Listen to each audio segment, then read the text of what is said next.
아빠, 저 어디 가요? 얘야, 미안하다. 아빠가 너무 미안하구나.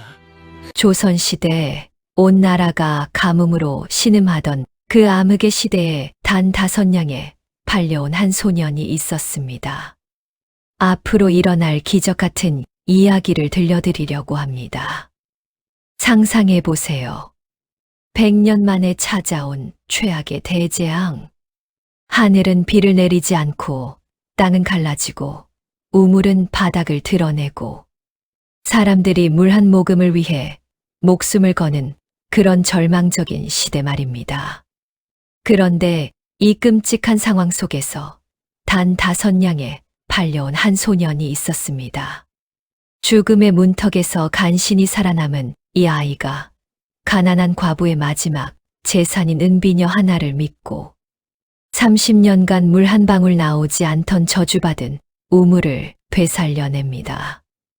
그리고 그것은 시작에 불과했습니다. 이 소년의 정체는 과연 무엇이었을까요? 왜 우물 밑바닥에는 조선 8도의 수맥도가 숨겨져 있었을까요? 그리고 이 모든 것이 어떻게 조선 전체를 구하는 역사적 사건으로 이어졌을까요? 지금부터 들려드릴 이야기는 단순한 전설이 아닙니다. 이것은 믿음의 힘, 인내의 가치, 그리고 한 방울의 물이 세상을 어떻게 바꿀 수 있는지를 보여주는 감동적인 역사입니다.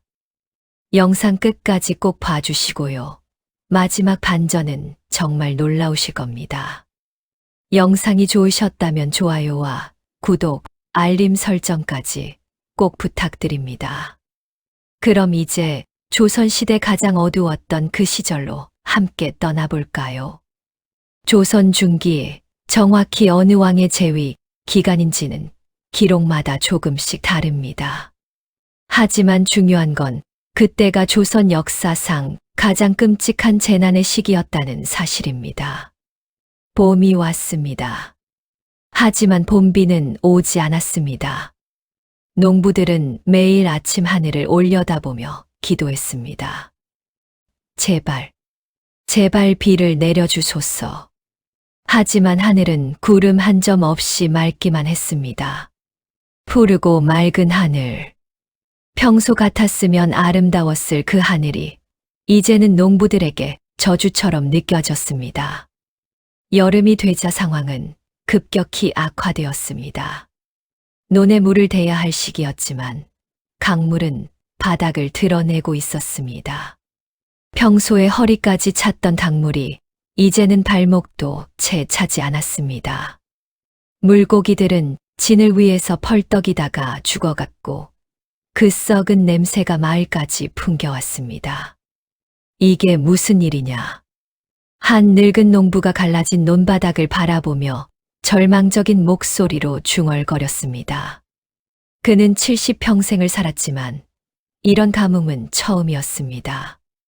땅은 거북등처럼 갈라졌습니다.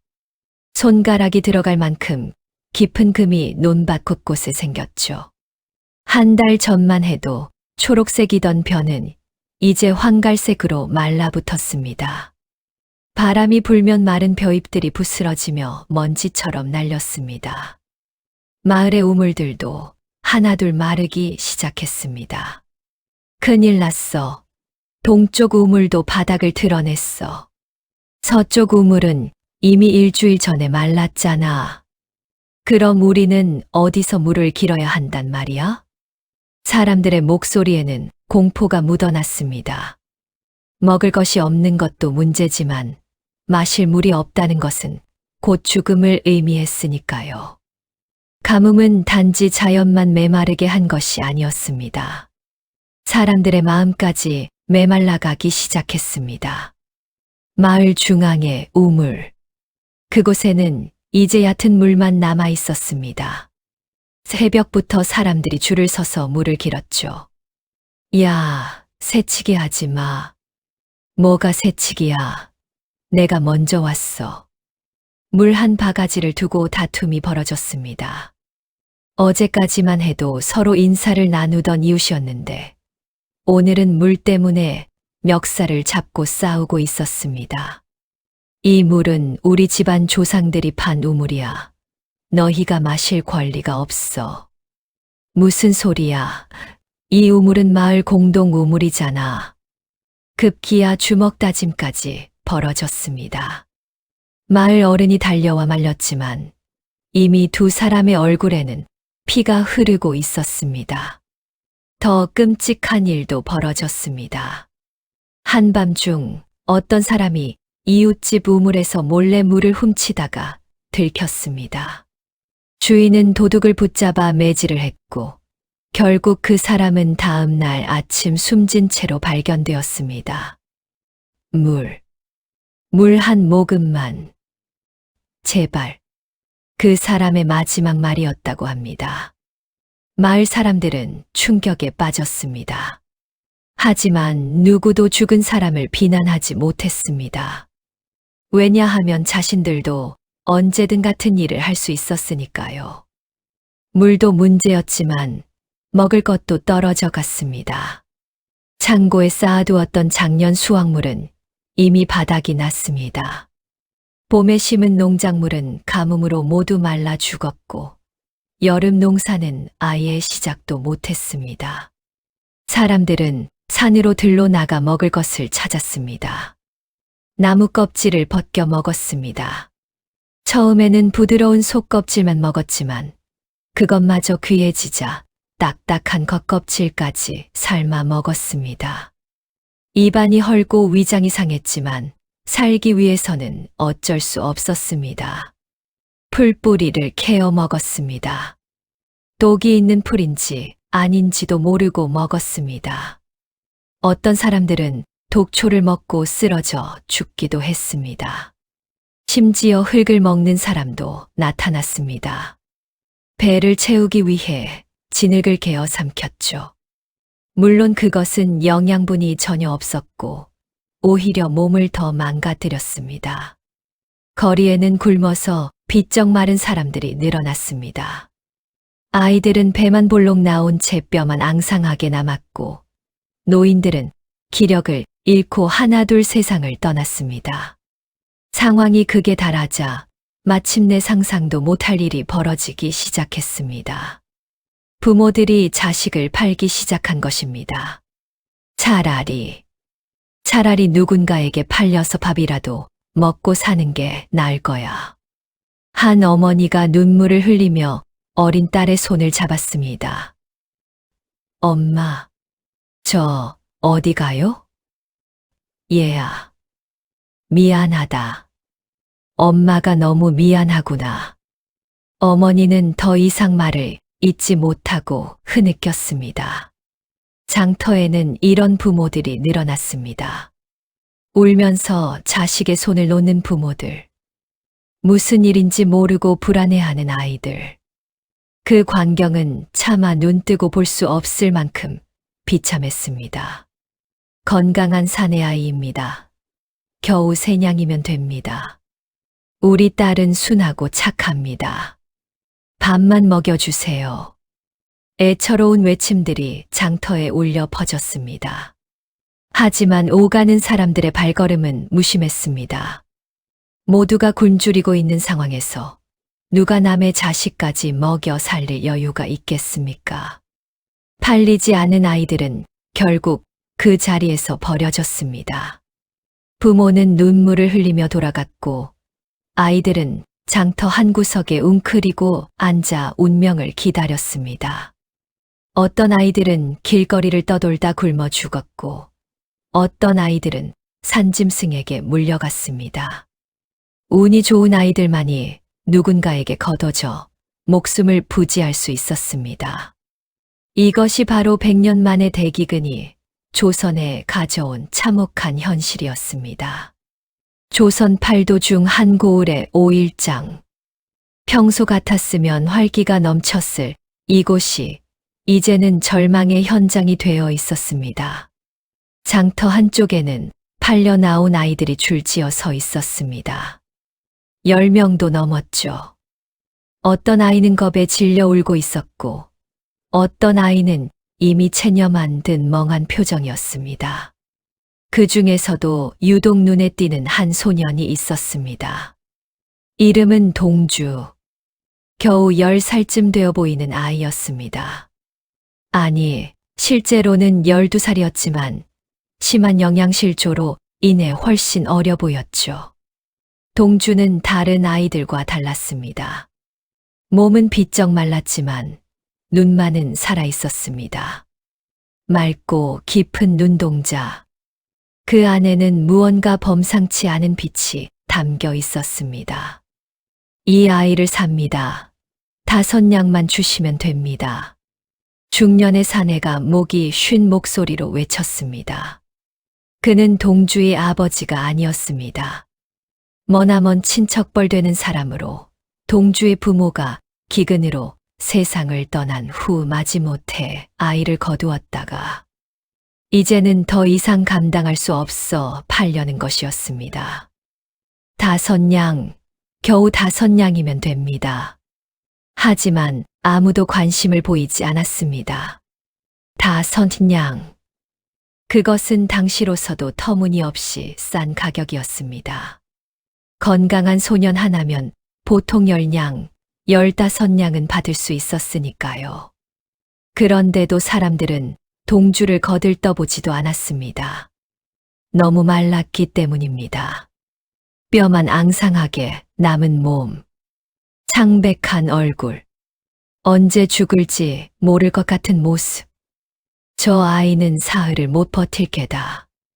돈 아깝게 왜 저런 애를 사? 차라리 건강한 애를 비싸게 사는 게 낫지. 사람들은 수군거리며 지나쳤습니다. 해가 중천에 떠올랐다가 서쪽으로 기울기 시작했습니다. 사내는 점점 더 초조해졌습니다. 이대로 가면 동주를 팔지도 못하고 집으로 데려가야 할 판이었습니다. 제발, 누구 없소. 겨우 5냥이요. 사내의 목소리에는 절박함이 묻어났습니다. 동주는 그런 사내를 보며 아무 말도 하지 않았습니다. 이미 자신의 운명을 받아들인 듯 했습니다.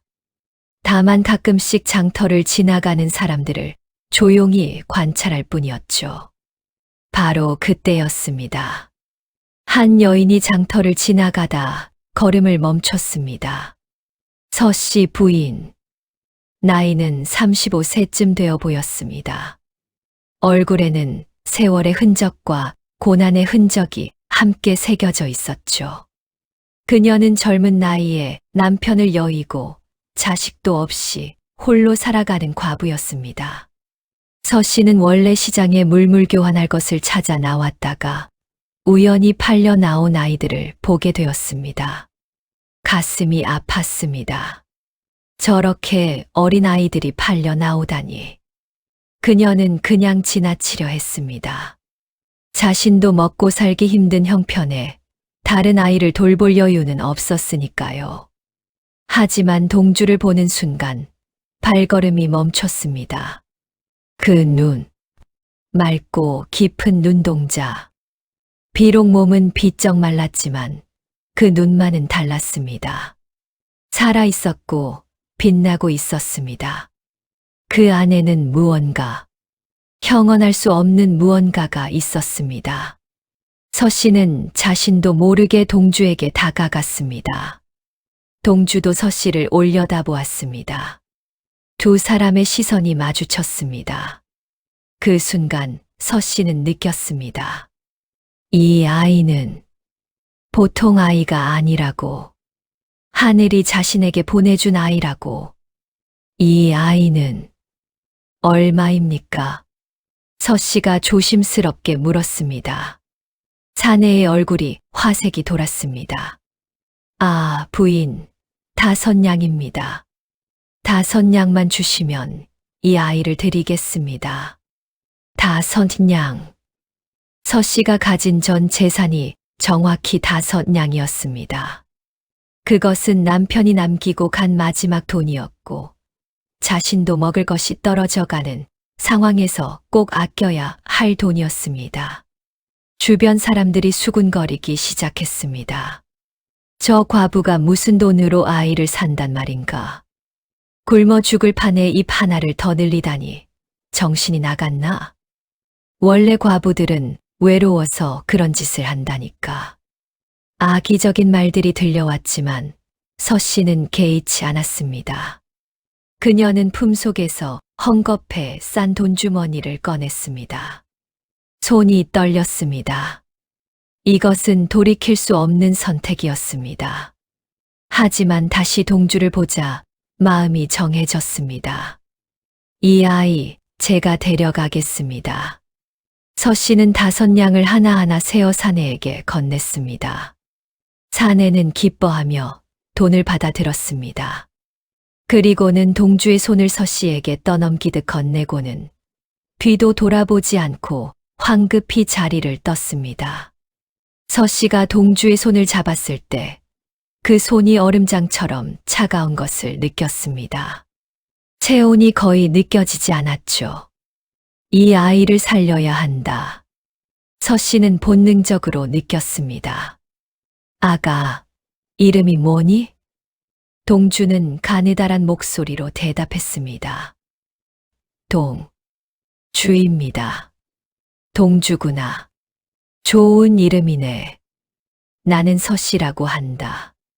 이제부터 내가 너를 돌봐줄게. 괜찮겠니? 동주가 서 씨를 올려다보았습니다.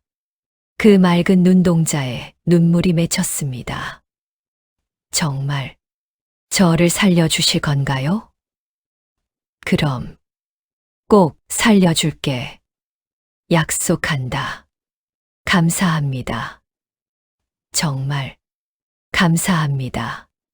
동주의 목소리가 떨렸습니다. 서 씨는 동주의 작은 손을 꼭 잡고 집을 향해 걸었습니다. 저 미친년 좀 봐. 아이고, 둘 다 굶어 죽겠네. 쯧쯧, 안 됐다. 사람들의 비웃음과 동정 어린 시선이 뒤따랐지만 서 씨는 멈추지 않았습니다. 오직 한 걸음 한 걸음 집을 향해 걸어갈 뿐이었습니다. 집에 도착했을 때 동주는 이미 의식이 흐릿한 상태였습니다. 서 씨는 급히 아이를 방으로 들여 이불을 덮어주었습니다.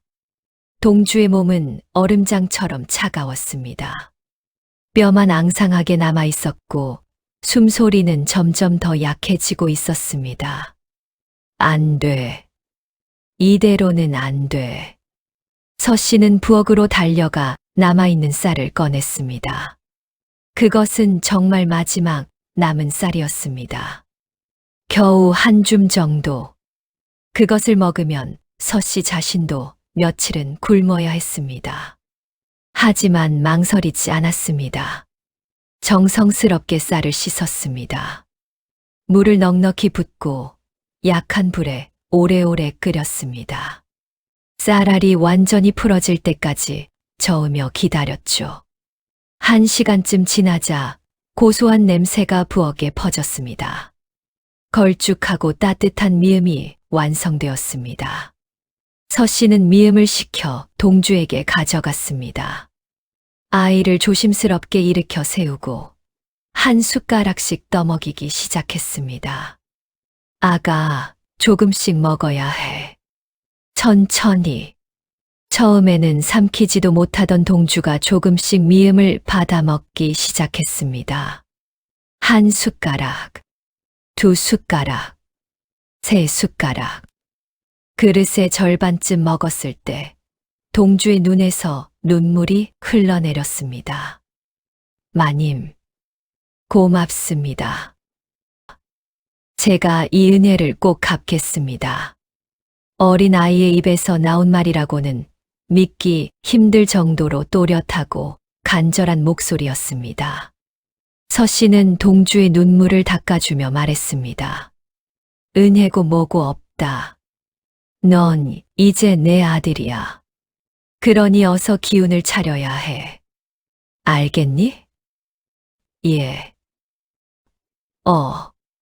어머님. 동주는 그렇게 처음으로 어머님이라는 단어를 입 밖에 냈습니다. 서 씨의 가슴이 뭉클했습니다. 자식을 낳아보지는 못했지만 이 순간만큼은 정말 어머니가 된 것 같았습니다. 그날 밤 기적처럼 동주는 살아났습니다. 미음을 먹고 따뜻한 이불 속에서 깊은 잠에 빠졌고 아침이 되자 조금씩 체온이 돌아오기 시작했습니다. 서 씨는 밤새 동주 곁을 지켰습니다. 아이의 가는 숨결을 느끼며 계속 기도했습니다. 제발 이 아이를 살려주세요. 이 아이에게는 분명 특별한 운명이 있을 것입니다. 다음 날 아침 동주가 눈을 떴을 때는 이미 해가 중천에 떠 있었습니다. 하룻밤 사이 아이의 얼굴에는 조금씩 생기가 돌기 시작했습니다. 서 씨가 또다시 미음을 끓여 동주에게 먹였습니다. 이번에는 어제보다 훨씬 잘 먹었죠. 식사를 마친 동주가 방 안을 둘러보더니 서 씨를 똑바로 바라보며 입을 열었습니다. 어머님. 응. 제게 한 가지 부탁을 들어주시겠습니까? 서 씨는 고개를 끄덕였습니다. 무슨 부탁인데 말해보렴. 동주는 잠시 망설이더니 진지한 표정으로 물었습니다. 이 마을에서 가장 쓸모없는 땅이 어디입니까? 아무도 거들떠보지 않는 완전히 버려진 땅 말입니다. 서 씨는 의아한 표정을 지었습니다. 갑자기 왜 그런 걸 묻니? 꼭 가봐야 할 곳이 있습니다.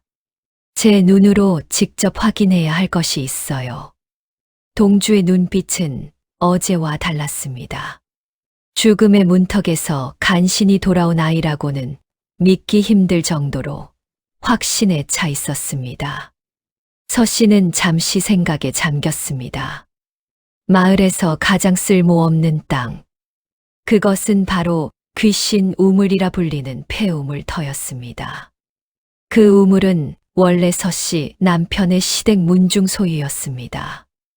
마을 중심에서 서쪽으로 조금 떨어진 곳에 위치한 그 우물은 한때 마을에서 가장 좋은 우물로 유명했었습니다. 30년 전까지만 해도 그랬죠.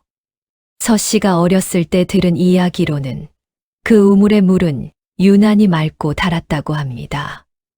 여름에는 차갑고 겨울에는 따뜻했죠. 사람들은 그 물을 마시면 병이 낫는다고까지 말했습니다. 하지만 30년 전 어느 날 갑자기 우물이 마르기 시작했습니다. 처음에는 물이 조금씩 줄어들더니 한 달도 안 되어 완전히 바닥을 드러냈습니다. 사람들은 놀랐습니다. 그렇게 풍부하던 우물이 왜 갑자기 말랐을까? 문중에서는 우물을 다시 파보기로 했습니다. 10명의 일꾼을 동원해서 보름 동안 팠지만 물은 나오지 않았습니다. 오히려 파면 팔수록 돌만 나왔죠. 그러자 누군가 무당을 불렀습니다. 무당은 굿을 하더니 이렇게 말했습니다. 이 우물에는 원한을 품은 귀신이 붙어 있소. 누군가의 저주를 받은 땅이요. 다시는 물이 나오지 않을 것이요. 그 말 이후로 사람들은 그 우물을 기피하기 시작했습니다. 어떤 사람은 밤에 우물 근처를 지나다가 이상한 소리를 들었다고 했습니다. 여자의 울음소리 같기도 하고 바람 소리 같기도 한. 어떤 아이는 우물 주변에서 놀다가 원인 모를 병에 걸렸다고도 했습니다. 진실이든 거짓이든 그런 소문이 퍼지자 아무도 그곳에 가지 않게 되었습니다. 문중에서도 결국 포기하고 그냥 방치해 두었죠. 30년이 지나는 동안 우물 주변에는 잡초가 무성해졌고 우물 입구는 돌과 흙으로 반쯤 막혀버렸습니다. 서 씨가 동주에게 귀신 우물에 대한 이야기를 해주자 동주의 눈이 반짝였습니다. 그곳입니다. 바로 그곳으로 데려가 주세요. 하지만 아가, 그곳은 사람들이 귀신 들렸다고 하는 곳이란다. 괜찮습니다. 저는 귀신을 믿지 않아요. 제발 데려가 주세요. 동주의 목소리에는 절박함이 묻어났습니다. 서 씨는 더 이상 거절할 수 없었습니다. 이 아이의 눈빛에는 무언가 특별한 것이 있었으니까요. 알았다. 가보자. 두 사람은 집을 나섰습니다. 마을 사람들이 이상한 눈초리로 바라보았습니다. 저 과부가 또 무슨 이상한 짓을 하려는 거야? 아이를 데리고 귀신 우물에 간다던데? 원래 과부들은 외로워서 미친다니까. 하지만 서 씨는 개의치 않고 동주의 손을 잡고 걸었습니다. 폐우물에 도착하자 과연 서 씨의 말대로 우물은 황폐한 상태였습니다. 주변에는 사람 키보다 높은 잡초가 무성했고 우물 입구는 돌과 쓰레기로 반쯤 막혀 있었습니다. 오랫동안 아무도 손대지 않은 흔적이 역력했죠. 동주는 서 씨의 손을 놓고 우물가로 다가갔습니다. 조심스럽게 우물 입구의 돌들을 치우고 안을 들여다보았습니다. 한참을 그렇게 서 있더니 천천히 우물 주변을 돌기 시작했습니다.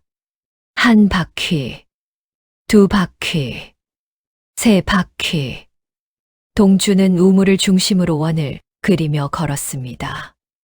때로는 멈춰서 하늘을 올려다보기도 하고 때로는 땅을 내려다보기도 했습니다. 서 씨는 그런 동주를 지켜보며 놀라움을 감추지 못했습니다. 저 어린 아이가 도대체 무엇을 하고 있는 걸까? 동주는 주변의 나무들을 살펴보았습니다. 돌들의 위치를 확인했습니다. 해가 비치는 각도를 계산했습니다. 마치 무언가를 측정하고 계산하는 것처럼 보였습니다. 마침내 동주가 우물 앞에 멈춰 섰습니다. 그리고 서 씨를 돌아보며 확신에 찬 목소리로 말했습니다. 어머님, 이 우물에서 물이 나올 것입니다. 뭐라고? 서 씨는 자신의 귀를 의심했습니다. 30년간 물 한 방울 나오지 않았던 우물에서 물이 나온다고? 예. 그것도 보통 물이 아닙니다. 약수입니다. 병을 고치는 신비한 물이 이 땅 밑에 흐르고 있습니다. 동주는 계속해서 설명했습니다. 이 우물의 위치를 보세요. 마을 중심에서 서쪽으로 정확히 100보 떨어진 곳입니다. 서 씨가 놀란 표정을 지었습니다. 어떻게 100보라는 것을 알았을까? 그리고 지금 해가 지는 방향을 보세요. 정말로 석양빛이 우물 안쪽을 정확히 비추고 있었습니다. 해 진력이 되면 햇빛이 우물 안으로 정확히 들어옵니다. 이것은 우연이 아닙니다. 누군가 이 우물을 매우 정교하게 설계했다는 뜻입니다. 정교하게 설계했다고? 예. 이 우물은 단순한 우물이 아닙니다. 풍수지리와 수맥학을 완벽하게 이해한 사람이 만든 우물입니다. 동주가 다시 우물 안을 들여다보며 말했습니다. 그런데 누군가 일부러 이 우물을 막아버렸습니다. 막았다고? 예. 물길을 차단한 겁니다. 우물 밑에 거대한 장애물이 있습니다. 그것을 제거하면 다시 물이 솟을 것입니다. 서 씨는 믿을 수 없다는 표정으로 동주를 바라보았습니다. 아가, 너는 어떻게 그런 걸 아니? 겨우 10살밖에 안 된 아이가. 동주의 얼굴에 슬픔이 스쳤습니다. 제 할아버지께서 가르쳐 주셨습니다. 할아버지. 동주는 천천히 이야기를 시작했습니다. 제 할아버지는 직관이셨습니다. 직관. 예. 명당을 찾고 물길을 읽고 땅의 기운을 보는 분이셨습니다. 조선에서 손꼽히는 직관이셨다고 들었어요. 동주의 목소리가 떨렸습니다. 할아버지께서는 어려서부터 저를 데리고 다니시며 많은 것을 가르쳐 주셨습니다. 어떻게 하면 땅속의 물길을 찾을 수 있는지, 어떤 징조로 수맥을 판단하는지. 할아버지는 제게 특별한 눈이 있다고 하셨어요. 다른 사람들이 보지 못하는 것을 볼 수 있는 눈이라고. 서 씨는 숨을 죽이고 들었습니다. 하지만 할아버지와 아버지, 어머니 모두 이번 기근으로 세상을 떠나셨습니다. 저만 혼자 남았죠. 동주의 목소리가 잠시 멈췄습니다. 눈물을 참는 모습이었습니다. 할아버지께서 돌아가시기 전에 마지막으로 제게 말씀하셨습니다. 뭐라고 하셨는데, 동주야, 너의 눈은 특별하다. 남들이 보지 못하는 것을 본다. 이 능력으로 사람들을 도와라. 물이 없어 고통받는 사람들을 구해라. 그것이 내가 살아야 할 이유다라고. 서 씨의 눈에 눈물이 맺혔습니다. 그래서 어머님, 제가 어머님께 은혜를 갚고 싶습니다. 이 우물을 되살려서 어머님을 부자로 만들어드리고 싶습니다. 동주의 눈빛은 진지했습니다. 그리고 이 물로 많은 사람들을 구하고 싶습니다. 할아버지께서 원하셨던 것처럼 서 씨는 깊은 고민에 빠졌습니다. 동주의 말을 믿어야 할까요? 30년간 물이 나오지 않았던 우물에서 물이 나온다니. 상식적으로는 말도 안 되는 이야기였습니다. 하지만 동주의 눈을 보면 거짓말을 하고 있다는 느낌은 전혀 들지 않았습니다. 오히려 그 눈빛은 너무나 확신에 차 있었죠. 어머님, 동주가 조심스럽게 말을 꺼냈습니다. 이 우물을 사야 합니다. 사다니? 예. 지금은 아무도 거들떠보지 않는 땅이지만 물이 나오면 상황이 완전히 달라질 것입니다. 미리 사두어야 합니다. 서 씨는 쓴웃음을 지었습니다. 동주야, 어머니는 이제 돈이 하나도 없단다. 사실이었습니다. 동주를 사는데 마지막 남은 돈 5냥을 모두 써버렸으니까요. 동주는 잠시 생각하더니 조심스럽게 물었습니다. 혹시 팔 수 있는 물건이 있으신가요? 서 씨는 한참을 망설이다가 방으로 들어갔습니다. 한참을 있다가 나왔을 때 그녀의 손에는 작은 보자기가 들려 있었습니다. 보자기를 천천히 풀자 그 안에서 아름다운 은비녀가 나타났습니다. 은으로 만든 비녀에는 정교한 매화꽃 문양이 새겨져 있었습니다. 햇빛에 반짝이며 은은한 빛을 냈죠. 이것은 서 씨의 목소리가 떨렸습니다. 남편이 나에게 남기고 간 마지막 물건이란다. 서 씨는 은비녀를 손에 들고 옛날을 회상했습니다. 우리가 혼례를 올린 날이었어. 20살 때였지. 그날은 봄이었습니다. 벚꽃이 활짝 핀 아름다운 날이었죠. 서 씨는 떨리는 마음으로 혼례복을 입었습니다. 처음 보는 남자와 결혼하는 것이 두렵기도 했지만 한편으로는 기대되기도 했습니다. 신랑은 서 씨보다 3살 많은 청년이었습니다. 인상이 좋고 마음씨도 착했습니다. 혼례식이 끝나고 신방에 들어갔을 때였습니다. 신랑이 작은 상자를 꺼내 서 씨에게 건넸습니다. 이것은 제가 부인을 위해 준비한 것입니다. 상자를 열자 아름다운 은비녀가 들어 있었습니다. 이 비녀는 제가 1년 동안 돈을 모아 산 것입니다. 부인께 꼭 선물하고 싶었습니다. 신랑이 서 씨의 머리에 은비녀를 직접 꽂아 주었습니다. 당신을 평생 아끼고 사랑하겠습니다. 이 비녀가 그 증표입니다. 힘든 일이 있을 때 이것을 보면서 제 마음을 기억해 주세요. 서 씨는 감동해서 눈물을 흘렸습니다. 고맙습니다, 나으리. 그렇게 두 사람의 결혼 생활이 시작되었습니다. 하지만 행복은 오래 가지 않았습니다. 결혼한 지 3년 만에 남편이 병으로 세상을 떠났습니다. 자식도 없이 남편은 임종 직전 서 씨의 손을 잡고 말했습니다. 미안하오. 당신을 혼자 두고 가게 되어. 나으리, 제발 가지 마세요. 당신은 강한 사람이오. 반드시 잘 살 거요.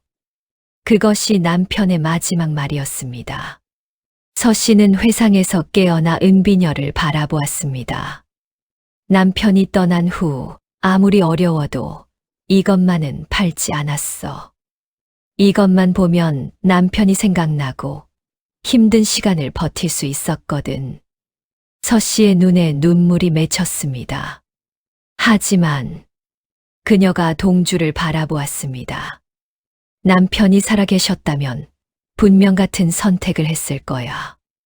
어머님, 남편은 평생 옳은 일을 하며 살았어. 어려운 사람을 돕고 정의를 위해 살았지. 그것이 남편이 평생 믿고 살았던 가치였으니까. 서 씨는 은비녀를 꼭 쥐었습니다. 그리고 나는 너를 믿는다, 동주야. 어머님, 내 눈을 봤을 때부터 알았어. 너는 보통 아이가 아니라는 것을.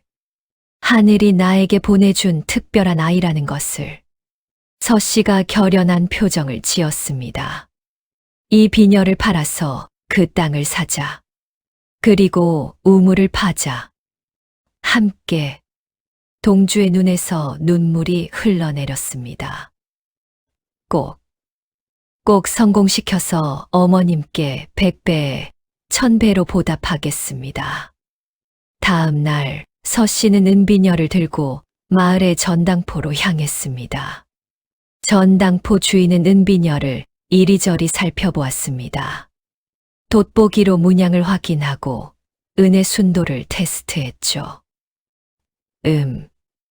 좋은 물건이요. 순도도 높고 솜씨도 훌륭하구려. 주인이 고개를 끄덕였습니다. 5냥을 드리겠소. 5냥. 서 씨가 동주를 사는데 쓴 것과 같은 금액이었습니다. 운명의 장난 같았죠. 5냥으로 아이를 샀고 이제 5냥으로 땅을 살 것입니다. 서 씨는 깊이 숨을 들이마셨습니다. 이것이 마지막 기회였습니다. 돌이킬 수 없는 선택이었습니다. 이 선택이 잘못되면 자신과 동주 모두 굶어 죽을 수도 있었습니다. 하지만 좋습니다. 팔겠습니다. 서 씨는 은비녀를 내려놓았습니다. 손이 떨렸지만 후회는 없었습니다. 전당포 주인이 돈을 세어 건넸습니다. 1, 2, 3, 4, 5 냥 맞습니다. 서 씨는 돈을 받아 품속에 넣었습니다. 다음 목적지는 시댁 큰형님의 집이었습니다. 큰형님은 서 씨 남편의 형으로 문중의 어른이었습니다. 그는 동생이 일찍 죽은 후에도 서 씨를 무시하는 경향이 있었죠. 서 씨가 찾아가자 큰형님은 귀찮다는 표정을 지었습니다. 아니, 동생 댁이 무슨 일로 왔나?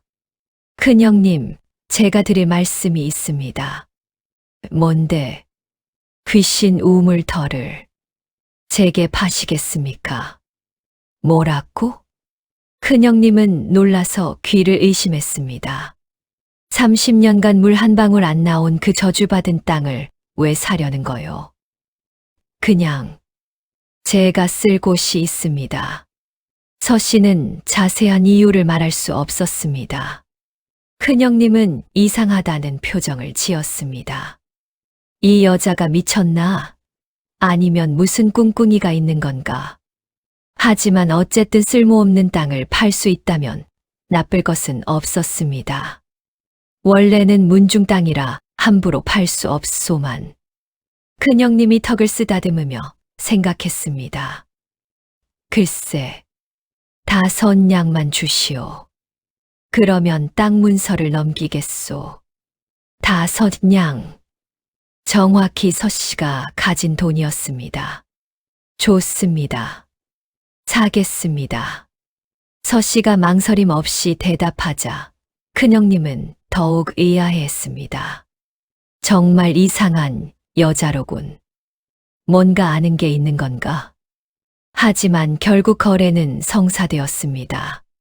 큰형님은 땅 문서를 작성해 주었고 서씨는 5냥을 건넸습니다. 여기 땅 문서요. 이제 그 귀신 우물은 당신 거요. 감사합니다, 큰형님. 서씨는 땅 문서를 받아 품속에 넣었습니다. 큰형님은 서씨가 떠난 후 혼자 중얼거렸습니다. 쓸모없는 땅에 5냥이라. 나쁘지 않은 거래였어. 하지만 그는 몰랐습니다. 자신이 방금 얼마나 큰 실수를 했는지. 소문은 빠르게 퍼졌습니다. 들었어. 과부 서씨가 귀신 우물을 샀대. 정말 그 저주받은 땅을? 은비녀를 팔아서 샀다던데? 완전히 미친 거 아냐? 마을 사람들은 서씨를 보며 고개를 저었습니다. 쯧쯧, 안 됐다. 마지막 남은 재산까지 날렸으니 저 꼬마 아이 때문에 정신이 나간 게 틀림없어. 둘 다 곧 굶어 죽겠네. 어떤 이들은 동정 어린 눈빛으로 바라보았고 어떤 이들은 냉소적으로 비웃었습니다. 심지어 친한 이웃도 충고했습니다. 서씨 댁, 정신 차리세요. 귀신 우물에서 물이 나올 리가 없잖아요. 이러다 정말 큰일 나요. 하지만 서씨는 흔들리지 않았습니다. 괜찮습니다. 저는 제 선택을 믿습니다. 하지만 저를 걱정해 주셔서 고맙습니다. 하지만 저는 제 길을 가겠습니다. 서씨는 동주의 손을 꼭 잡고 우물을 향해 걸었습니다. 사람들의 수군거림과 비웃음이 뒤따랐지만 두 사람은 멈추지 않았습니다. 어머님, 괜찮으세요? 사람들이 저렇게. 괜찮단다, 동주야. 서씨가 미소 지으며 말했습니다. 저 사람들은 진짜 보물이 무엇인지 모르는 거야. 진짜 보물은 눈에 보이지 않는 곳에 있는 법이니까. 어머님, 자, 이제 우물을 파보자. 100일 동안 우리 함께 힘내자. 예, 꼭 성공하겠습니다. 두 사람은 우물 앞에 섰습니다. 그렇게 운명을 건 100일간의 도전이 시작되었습니다. 다음 날 새벽 동이 트기도 전에 서씨와 동주는 우물로 향했습니다. 손에는 곡괭이와 삽, 두레박, 밧줄 등을 들고 있었습니다. 서씨가 품을 팔아 간신히 마련한 도구들이었죠. 우물에 도착한 두 사람은 먼저 주변 정리부터 시작했습니다. 30년간 아무도 손대지 않았던 곳이라 잡초가 사람 키보다 높게 자라 있었습니다. 가시덤불도 우거져 있었고 쓰레기도 쌓여 있었죠. 동주야, 조심해. 가시에 찔리지 않도록. 예, 어머님. 두 사람은 낫으로 잡초를 베고 쓰레기를 치웠습니다. 반나절을 일해서야 겨우 우물 주변이 깨끗해졌습니다. 휴. 이제 우물을 파보자. 서씨가 곡괭이를 들어 올렸습니다. 동주도 작은 삽을 들었습니다. 100일 후면 이 우물에서 물이 솟아오를 거야. 그때까지 우리 함께 힘내자. 예, 어머님, 꼭 성공하겠습니다. 땅. 첫 번째 곡괭이질이 시작되었습니다. 땅, 땅, 땅. 규칙적인 소리가 울려 퍼졌습니다. 일주일이 지났습니다. 매일 새벽부터 해질녘까지 우물을 팠습니다. 서 씨의 손에는 물집이 잡히기 시작했습니다. 처음에는 작은 물집이었지만 점점 커지더니 터지기 시작했죠. 터진 물집에서 피가 났습니다. 어머님, 손이. 동주가 걱정스럽게 바라보았습니다. 괜찮아. 이 정도는 아무것도 아니란다. 하지만 통증은 심했습니다. 곡괭이를 잡을 때마다 손이 찢어지는 것 같았습니다. 밤이 되면 손이 너무 아파서 잠을 이루기 힘들었습니다. 동주는 산에 가서 약초를 캐왔습니다. 어머님, 이 약초를 지식여서 상처에 바르세요. 할아버지께서 가르쳐 주신 약초예요. 고맙다, 동주야. 정말로 약초를 바르자 통증이 조금 나아졌습니다. 하지만 마을 사람들의 비웃음은 계속되었습니다. 아직도 저 짓을 하고 있네. 일주일이나 팠는데 물은 나왔어. 당연히 안 나왔겠지. 한 달이 지났습니다. 우물은 이제 사람 키 정도의 깊이가 되었습니다. 하지만 물 한 방울 보이지 않았습니다. 서 씨의 손은 이제 굳은 살이 박이기 시작했습니다. 팔과 어깨는 근육통으로 매일 아팠죠. 동주도 마찬가지였습니다. 어린 몸에 무리한 노동이 계속되자 밤마다 열이 나고 몸살을 앓았습니다. 먹을 것도 떨어져 갔습니다. 서 씨는 산에서 나무를 캐고 계곡에서 물을 길어왔습니다. 하루 한 끼를 겨우 먹으며 버텼습니다. 어머님, 제가 잘못 봤을까요? 한 달이 지나자 동주도 불안해하기 시작했습니다. 정말 이 우물에서 물이 나올까요? 서 씨는 동주를 꼭 안아주었습니다. 괜찮아, 동주야. 나는 너를 믿어. 하지만, 그리고 우리가 함께하는 이 시간 자체가 의미 있는 거야. 물이 나오든 안 나오든 우리는 최선을 다했으니까. 어머님, 조금만 더 힘내자. 100일까지 아직 멀었잖니. 2달이 지났을 때 드디어 변화가 생겼습니다. 동주가 우물 바닥을 파던 중 삽이 딱딱한 무언가에 부딪혔습니다. 땅. 돌처럼 단단한 느낌이었습니다. 어머님, 뭔가 있어요. 서 씨가 급히 우물 안으로 내려갔습니다. 두 사람이 함께 흙을 파내자 거대한 바위가 모습을 드러냈습니다. 그것은 상상을 초월하는 크기였습니다. 우물 바닥을 완전히 막고 있는 형태였죠.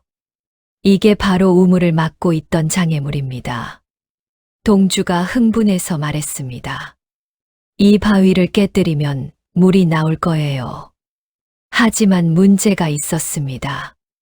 바위가 너무 컸습니다. 그리고 너무 단단했습니다. 서 씨가 곡괭이로 내리쳐 봤지만 금 하나 가지 않았습니다. 어떻게 하지? 서 씨도 난감해했습니다. 동주는 바위를 자세히 살펴보기 시작했습니다. 한참을 살펴보던 동주가 바위의 한 지점을 가리켰습니다. 여기에 작은 틈이 있어요. 정말로 머리카락만큼 가는 틈이 있었습니다. 이 틈을 따라 계속 두드리면 바위가 깨질 거예요. 정말? 예, 할아버지께서 말씀하셨어요. 아무리 큰 바위도 약점은 있다고. 그 약점을 찾아서 계속 공략하면 반드시 깨진다고요. 그날부터 작전이 바뀌었습니다. 서 씨와 동주는 망치와 정쇠로 만든 뾰족한 도구를 구해왔습니다. 바위에 그 작은 틈에 정을 대고 망치로 내리치기를 반복했습니다. 땅, 땅, 땅. 단조로운 소리가 하루 종일 울려 퍼졌습니다. 처음에는 아무 변화가 없었습니다. 하지만 동주는 포기하지 않았습니다. 어머님, 조금씩 틈이 벌어지고 있어요. 제가 느낄 수 있어요. 정말? 예. 계속하면 반드시 깨집니다. 70일째가 되었을 때 서씨가 다시 쓰러졌습니다. 이번에는 더 심각했습니다. 고열과 탈진 증상이 동시에 왔죠. 어머님, 정신 차리세요. 동주가 다급히 외쳤습니다. 서씨는 사흘 동안 일어나지 못했습니다. 동주는 밤낮으로 서씨를 간호했습니다. 물을 먹이고 약초를 다리고 이마에 젖은 천을 얹어주고 어머님, 제발 깨어나세요. 동주는 울며 기도했습니다. 사흘째 되던 밤 서씨가 눈을 떴습니다. 주야, 어머님, 정신이 드셨어요. 미안하다. 또 쓰러져서. 아니에요. 어머님 잘못이 아니에요. 서씨가 동주의 손을 잡았습니다. 우물은 걱정하지 마세요. 제가 혼자서라도 계속 파겠어요. 안 돼. 우리 함께 해야지. 서씨는 억지로 몸을 일으켰습니다. 아직 병이 다 낫지 않으셨어요. 괜찮아. 100일이 얼마 안 남았어. 끝까지 함께하자. 85일째 갑자기 날씨가 추워졌습니다. 한여름이었는데도 이상하게 추운 바람이 불기 시작했죠. 우물 안은 더욱 추웠습니다.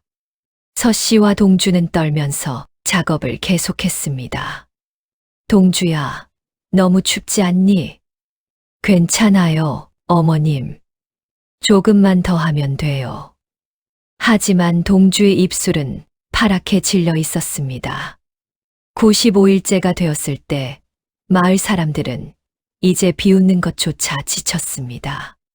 그냥 무관심하게 지나쳤죠. 아직도 저 짓을 하네. 미친 거야, 완전히. 어떤 이들은 동정 어린 시선으로 바라보기도 했습니다. 저 둘 참 안 됐다. 하지만 서씨와 동주는 멈추지 않았습니다. 99일째 되던 날 저녁. 바위의 틈은 이제 손가락 두세 개가 들어갈 정도로 벌어졌습니다. 조금만 더, 정말 조금만 더 하면 될 것 같아요. 동주가 흥분해서 말했습니다. 하지만 해가 지고 99일이 지나갔습니다. 바위는 여전히 깨지지 않았습니다. 그날 밤 서씨와 동주는 우물가에 나란히 앉아 있었습니다. 밤하늘에는 별이 가득했습니다. 내일이면 100일이야. 서씨가 조용히 말했습니다. 예. 100일까지 우물을 파보자고 했지. 예. 침묵이 흘렀습니다. 동주야. 예, 어머님. 내일 마지막으로 최선을 다해보자. 물이 나오든 안 나오든 우리는 후회 없이 최선을 다했다고 말할 수 있을 거야. 어머님. 서씨가 동주를 안으며 말했습니다. 그리고 동주야, 설령 물이 안 나온다 해도 괜찮아. 어머님? 나는 이미 큰 보물을 얻었으니까. 바로 너라는 아들을. 서씨의 목소리가 떨렸습니다. 이 100일 동안 너와 함께한 시간이 내 인생에서 가장 행복한 시간이었어. 동주의 눈에서 눈물이 흘러내렸습니다. 어머님, 내일 꼭 성공할게요. 약속드려요. 100일째 되는 날 새벽. 아직 어둠이 가시지 않은 시각. 서씨와 동주는 우물로 향했습니다. 둘 다 말이 없었습니다. 긴장감이 감돌았죠.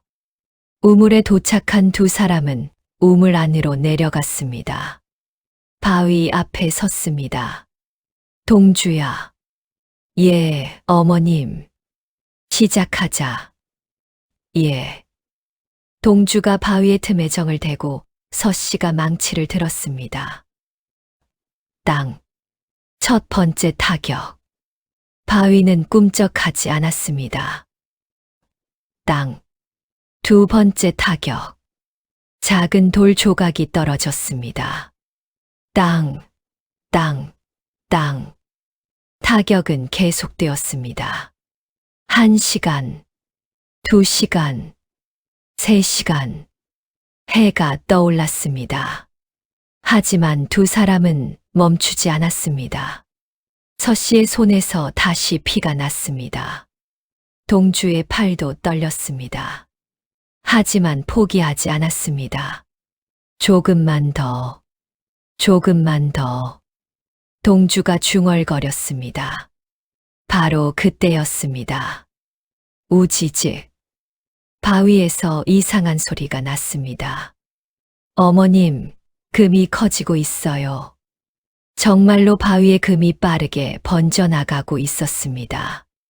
마치 거미줄처럼 금이 사방으로 퍼졌습니다. 더 세게. 서씨가 있는 힘을 다해 망치를 내리쳤습니다. 땅, 땅, 땅. 쾅. 마침내 바위가 두 동강이 났습니다. 그리고 그 순간 콸콸콸콸 우물 밑에서 물이 폭발하듯 솟구쳐 나왔습니다. 맑고 차가운 물이 힘차게 솟아올라 순식간에 우물을 가득 채우기 시작했습니다. 물이다, 물이 나왔어요. 동주가 소리쳤습니다. 정말 물이. 서씨는 믿을 수 없다는 표정으로 솟구치는 물을 바라보았습니다. 물은 계속 솟아올랐습니다. 우물을 가득 채우고도 넘쳐 흐르기 시작했죠. 두 사람은 급히 우물 밖으로 나왔습니다. 물은 우물 밖으로 넘쳐 작은 시냇물을 이루었습니다. 동주가 손으로 물을 떠서 마셨습니다. 달아요. 그리고 정말 시원해요. 그리고 놀라운 일이 일어났습니다. 물을 마신 동주의 얼굴에 생기가 돌기 시작했습니다. 100일 동안의 피로가 씻겨 나가는 것 같았죠. 이건 정말 약수예요. 제가 말했잖아요. 서씨도 물을 마셔보았습니다. 달고 시원했습니다. 그리고 물을 마시자 온몸이 시원해지는 느낌이었습니다. 100일 동안의 고통과 피로가 사라지는 것 같았죠. 우리가 해냈구나. 서씨가 동주를 꼭 껴안았습니다. 정말 해냈어. 동주야, 우리가 해냈어. 두 사람은 울며 웃었습니다. 100일간의 고난이 마침내 결실을 맺은 순간이었습니다. 물소리를 듣고 마을 사람들이 하나둘 모여들기 시작했습니다. 저게 정말 물인가? 30년 만에 물이 나왔다. 믿을 수가 없어. 사람들은 놀라움을 감추지 못했습니다. 물 좀 마셔봐도 되겠습니까? 한 노인이 조심스럽게 물었습니다. 그는 오랫동안 관절염으로 고생하던 사람이었습니다. 그럼요. 마음껏 드세요. 서씨가 웃으며 대답했습니다. 노인이 물을 마셨습니다. 그런데 이게 어떻게 된 일이지? 노인이 놀라서 소리쳤습니다. 무릎이 움직여. 평소에는 통증 때문에 잘 구부러지지 않던 무릎이 부드럽게 구부러진 것입니다. 이건 약수다. 정말 신비한 약수야. 이 소문은 빠르게 퍼졌고 더 많은 사람들이 모여들었습니다. 소화불량으로 고생하던 사람은 속이 편해졌고 만성 두통을 앓던 사람은 머리가 맑아졌습니다. 피부병이 있던 아이는 피부가 깨끗해지기 시작했죠. 기적이다. 하늘이 내린 물이다. 마을은 순식간에 축제 분위기가 되었습니다. 사람들이 모여들자 어떤 이들은 미안한 표정을 지었습니다. 서씨 댁, 그동안 정말 미안했소. 우리가 너무 무시했소. 맞소. 당신이 옳았소. 우리가 잘못 봤소. 용서해 주시오. 하지만 서 씨는 화를 내지 않았습니다. 괜찮습니다. 다들 힘든 시기였으니까요. 서 씨는 누구에게나 물을 공짜로 나눠주었습니다. 부자든 가난한 사람이든 양반이든 상민이든 아무런 차별 없이 물을 주었죠. 어머님, 왜 돈을 받지 않으세요? 동주가 물었습니다. 이 물은 우리 거잖아요. 팔면 큰 돈을 벌 수 있는데. 서 씨가 동주를 보며 말했습니다. 동주야, 이 물은 하늘이 내린 선물이야. 우리가 독점할 수 있는 게 아니란다. 하지만 어려운 시기에 서로 돕고 사는 게 사람의 도리지. 이 물로 많은 사람들이 건강해진다면 그것만으로도 충분해. 동주는 고개를 끄덕였습니다. 약수 소문은 빠르게 퍼져나갔습니다. 인근 마을은 물론이고 더 먼 곳에서도 사람들이 찾아왔습니다. 기근으로 고생하던 사람들이 이 약수를 마시고 건강을 회복했습니다. 병든 사람들이 낫기 시작했죠. 소문은 마침내 한양까지 퍼졌습니다. 왕실 내의원에서 이 소식을 듣고 관리를 파견했습니다. 관리는 약수를 직접 확인한 후 놀라움을 감추지 못했습니다. 이것은 정말 신비한 물이오. 관리가 서 씨에게 제안했습니다. 왕실에서 이 물을 독점 공급받고 싶소. 독점 공급이라니요. 그렇소. 왕실과 양반들에게 이 물을 공급하시오. 대신 매달 은자 50냥을 드리겠소. 50냥. 엄청난 금액이었습니다. 하지만 조건이 있소. 마을 사람들에게는 계속 무료로 물을 제공하되 다른 지역 사람들에게는 왕실의 허락 없이 팔지 말아야 하오. 서 씨는 동주와 상의한 후 결정을 내렸습니다. 좋습니다. 하지만 한 가지 조건을 추가하고 싶습니다. 무엇이요? 아픈 사람이 직접 찾아오면 신분에 관계없이 물을 줄 수 있게 해주세요. 관리는 고개를 끄덕였습니다. 그 정도는 허락하겠소. 이렇게 해서 서 씨는 왕실과 계약을 맺었고 가난한 과부에서 부자가 되었습니다. 이 소식을 들은 시댁 큰형님은 땅을 치며 후회했습니다. 아, 내가 미쳤지. 그 땅을 왜 팔았단 말인가. 큰형님은 밤새 잠을 이루지 못했습니다. 매달 50냥씩 들어오는 돈. 그것은 원래 자신의 것이어야 했습니다. 안 돼. 그냥 놔둘 수 없어. 탐욕이 큰형님의 마음을 완전히 잠식했습니다. 그는 마을의 무례한들과 결탁했습니다. 저 과부를 어떻게든 내쫓고 우물을 되찾아야 해. 하지만 정식으로 산 땅인데 어떻게? 방법이 있어. 소송을 제기하는 거야. 큰형님은 계획을 세웠습니다. 며칠 후 서 씨에게 관아의 호출장이 날아왔습니다. 뭐라고? 소송. 서 씨는 당황했습니다. 큰형님이 우물의 소유권을 주장하며 소송을 제기한 것이었습니다.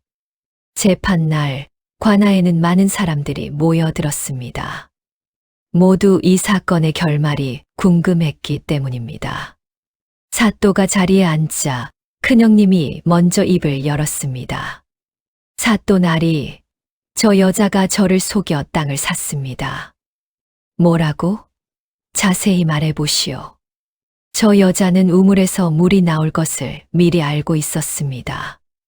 그런데도 모르는 척하고 헐값에 땅을 산 것입니다. 이것은 명백한 사기입니다. 땅을 다시 돌려받아야 합니다. 사또가 서 씨를 바라보았습니다. 피고, 할 말이 있소. 서 씨가 침착하게 대답하려 할 때 동주가 앞으로 나섰습니다. 사또나리, 제가 설명하겠습니다. 너는 누구냐? 저는 동주라고 합니다. 이 어머님의 아들입니다. 동주는 또렷한 목소리로 말하기 시작했습니다. 저는 물기를 읽을 수 있습니다. 물기를 읽는다고. 예. 제 할아버지께서 직관이셨고 저에게 그 기술을 가르쳐 주셨습니다. 동주는 자신의 손을 보여주었습니다. 굳은 살과 상처로 가득한 손이었습니다. 이 손을 보십시오. 저희는 100일 동안 매일 우물을 팠습니다. 비가 와도 바람이 불어도 추워도 더워도 멈추지 않았습니다. 이것이 사기입니까? 사또는 동주의 손을 보고 고개를 끄덕였습니다. 계속 말해보거라. 어머님은 마지막 재산인 은비녀를 팔아서 그 땅을 사셨습니다. 물이 나올지 안 나올지 확신도 없는 상태에서 저를 믿고 모든 것을 거셨습니다. 만약 물이 나오지 않았다면 저희는 굶어 죽었을 것입니다. 그런 위험을 무릅쓰고 100일 동안 우물을 팠습니다. 이것이 사기입니까? 큰형님이 소리쳤습니다. 거짓말이오. 저 아이는 분명 미리 알고 있었을 것이오. 동주가 큰형님을 똑바로 바라보며 말했습니다. 그렇다면 묻겠습니다. 큰아버님께서는 30년 동안 그 우물을 방치하셨습니다. 왜 직접 파보지 않으셨습니까? 그건 30년 동안 한 번도 파보지 않으셨으면서 이제 와서 자기 것이라고 주장하시는 겁니까? 사또가 큰형님을 쏘아보았습니다. 원고, 할 말이 있소. 큰형님은 말문이 막혔습니다. 사또가 판결을 내렸습니다. 이 사건은 명백한 무고로 판단하오. 원고는 30년 동안 우물을 방치해두고 피고가 정당하게 산 후에 물이 나오자 욕심을 낸 것이오. 피고는 정당한 대가를 지불하고 땅을 샀으며 100일 동안 노력하여 우물을 되살렸소. 이것은 피고의 정당한 권리요. 원고에게 무고죄로 곤장 20대를 명하오. 그리고 소송 비용은 원고가 부담하시오. 큰형님은 창백해졌습니다. 사또 나리, 이건 억울. 닥치시오. 탐욕에 눈이 멀어 무고를 한 자를 용서할 수 없소. 곤장을 맞고 일어선 큰형님이 마지막으로 외쳤습니다. 사또 나리, 한 가지 더 있습니다. 뭐요?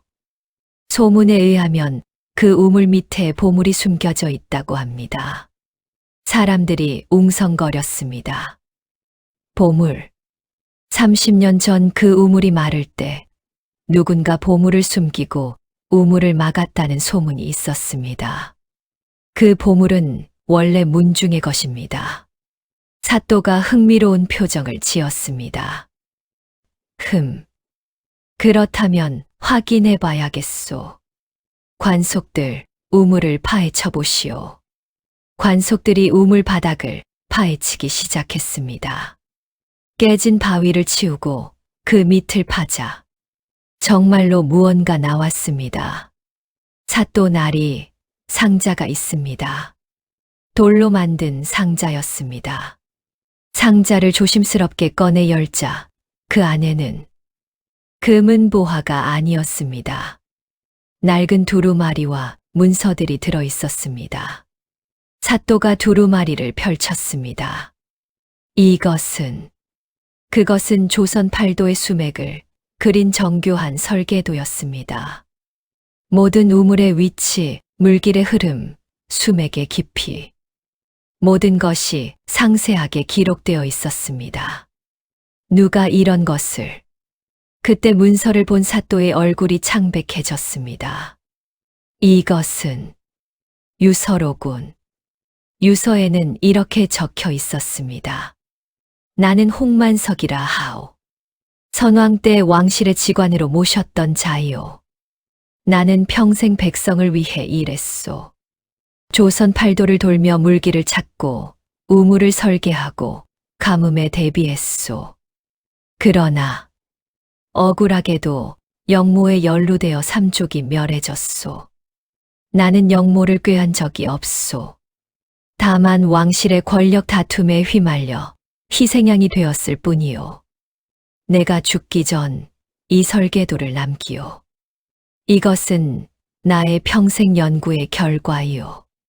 언젠가 이것을 발견하는 사람이 있다면 부디 백성을 위해 사용해 주시오. 그리고 나의 억울함을 풀어주시오. 유서를 읽은 사또는 숙연해졌습니다. 홍만석. 선왕 때 영모로 처형된 그 홍대감이 그때 동주가 앞으로 나섰습니다. 사또 나리. 응. 홍만석은 제 할아버지입니다. 뭐라고? 사또는 물론이고 모든 사람들이 놀랐습니다. 제 할아버지께서는 영모를 꾀하지 않으셨습니다. 동주의 목소리가 떨렸습니다. 할아버지께서는 평생 백성을 사랑하시고 나라를 위해 일하셨습니다. 하지만 왕실의 권력 다툼에 휘말려 억울하게 역적으로 몰리셨습니다.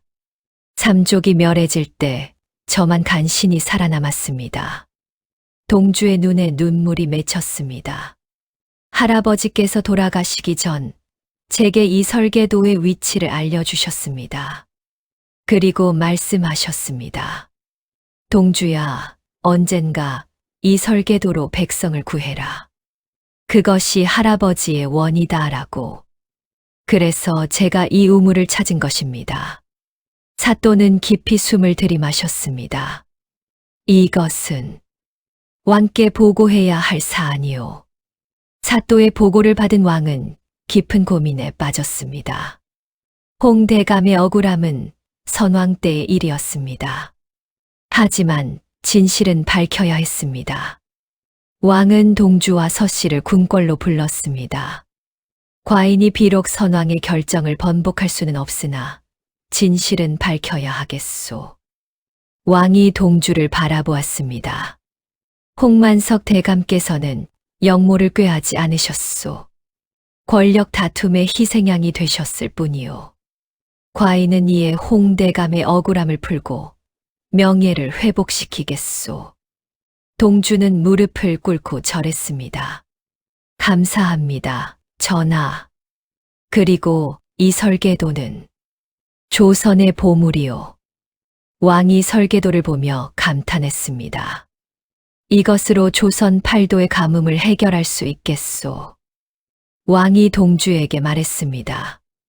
동주, 그대를 왕실 직관으로 임명하겠소. 전하, 그대는 할아버지의 뜻을 이어받아 이 설계도를 바탕으로 조선 팔도의 우물을 만드시오. 가뭄으로 고통받는 백성을 구하시오. 명을 받들겠습니다. 그리고 왕이 서씨를 바라보았습니다. 서씨 부인. 예, 전하. 그대는 한 아이를 믿고 모든 것을 걸었소. 그 믿음이 조선을 구했소.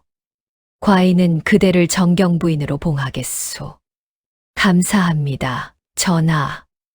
한양을 떠나기 전 동주와 서씨는 마을로 돌아왔습니다. 마을 사람들이 모두 나와 환영했습니다. 축하합니다. 정경부인이 되셨다니. 왕실 직관이라니. 예전에 비웃던 사람들도 이제는 존경의 눈빛으로 바라보았습니다. 서씨는 복잡한 심경이었습니다. 동주야. 예, 어머님. 이 사람들. 예전에는 우리를 그렇게 비웃었는데. 동주가 서씨의 손을 잡았습니다. 어머님, 사람들을 원망하지 마세요. 하지만 그 사람들도 힘든 시기였어요. 자신을 지키기에도 바빴던 거예요. 동주가 마을 사람들을 바라보며 말했습니다. 이 우물의 물은 여전히 모두에게 열려 있습니다. 누구든 와서 마실 수 있습니다. 사람들이 환호했습니다. 큰형님이 조심스럽게 다가왔습니다. 서씨 댁, 미안하오. 그는 무고죄로 재산을 모두 잃고 거지가 되어 있었습니다. 나를 용서해 주시오. 서씨는 한참을 망설이다가 품속에서 은자 몇 냥을 꺼내 큰형님에게 건넸습니다. 이걸로 밥이라도 사 드세요. 서씨 댁. 큰형님의 눈에 눈물이 맺혔습니다. 고맙소. 정말 고맙소. 그 후 큰형님은 마음을 고쳐먹고 착하게 살았다고 합니다. 동주는 할아버지의 설계도를 바탕으로 일을 시작했습니다. 조선 팔도를 돌며 우물을 만들었습니다. 첫 번째 우물, 두 번째 우물, 세 번째 우물. 5년 동안 총 100개의 우물을 만들었습니다. 그 우물들에서 물이 솟아났고 가뭄은 점차 해결되었습니다. 백성들은 다시 농사를 지을 수 있었고 조선은 풍요로워졌습니다. 10년이 흘렀습니다. 동주는 이제 22살의 청년이 되었습니다. 훌륭한 직관으로 성장하여 조선 팔도의 우물을 관리하며 백성들의 존경을 받았습니다. 서씨는 정경부인으로서 편안한 삶을 살았습니다. 어느 봄날 동주가 서씨를 찾아왔습니다. 어머님, 동주야, 왔구나. 동주는 품속에서 아름다운 상자를 꺼냈습니다. 상자를 열자 그 안에는 황금 비녀가 들어 있었습니다. 이것은 어머님께서 저를 위해 파르신 은비녀 대신 황금 비녀를 준비했습니다. 동주가 서씨의 머리에 황금 비녀를 꽂아 주었습니다. 어머님의 믿음이 있었기에 제가 살 수 있었고 할아버지의 억울함도 풀 수 있었습니다. 그리고 조선의 백성을 구할 수 있었습니다. 모든 것이 어머님 덕분입니다. 서씨의 눈에 눈물이 맺혔습니다. 동주야, 너야말로 하늘이 내게 준 가장 큰 선물이란다. 두 사람은 처음 만났던 그 우물로 갔습니다. 우물에서는 여전히 맑은 물이 솟아나고 있었습니다. 어머님, 아직도 기억하세요? 100일 동안 우물을 팠던 그때를. 그럼 어떻게 잊겠니? 서씨가 우물을 바라보며 말했습니다. 나는 이 우물을 볼 때마다 생각한단다. 무엇을요? 물 한 방울의 소중함을. 서씨의 목소리가 잔잔했습니다. 물 한 방울이 사람을 살리고 세상을 바꿀 수 있다는 것을. 그리고 믿음 하나가 기적을 만들 수 있다는 것을. 동주가 고개를 끄덕였습니다. 예, 어머님. 저도 그렇게 생각합니다. 이 우물이 있었기에 우리가 만날 수 있었고, 만남이 있었기에 기적이 일어났고, 기적이 있었기에 조선이 구원받았습니다.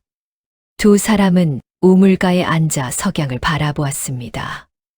마을에서는 아이들이 뛰어놀고, 농부들이 농사를 짓고, 사람들이 웃으며 살아가고 있었습니다.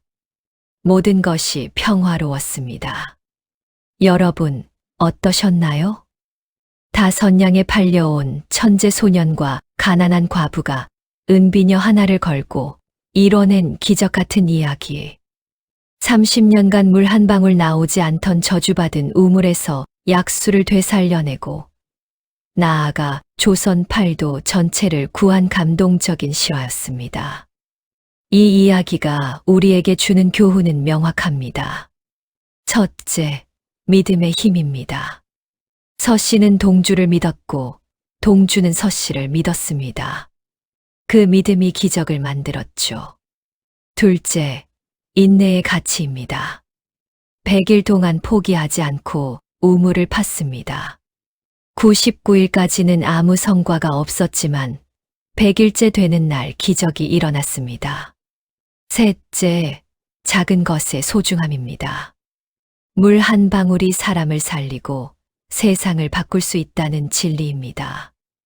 여러분도 인생에서 어려운 순간을 맞이할 때가 있을 것입니다. 그때 이 이야기를 기억하세요. 포기하지 마세요. 끝까지 믿고 인내하세요. 그러면 반드시 기적이 일어납니다. 영상이 도움이 되셨다면 좋아요와 구독, 알림 설정 부탁드립니다. 다음에도 더 좋은 이야기로 찾아뵙겠습니다. 시청해 주셔서 감사합니다.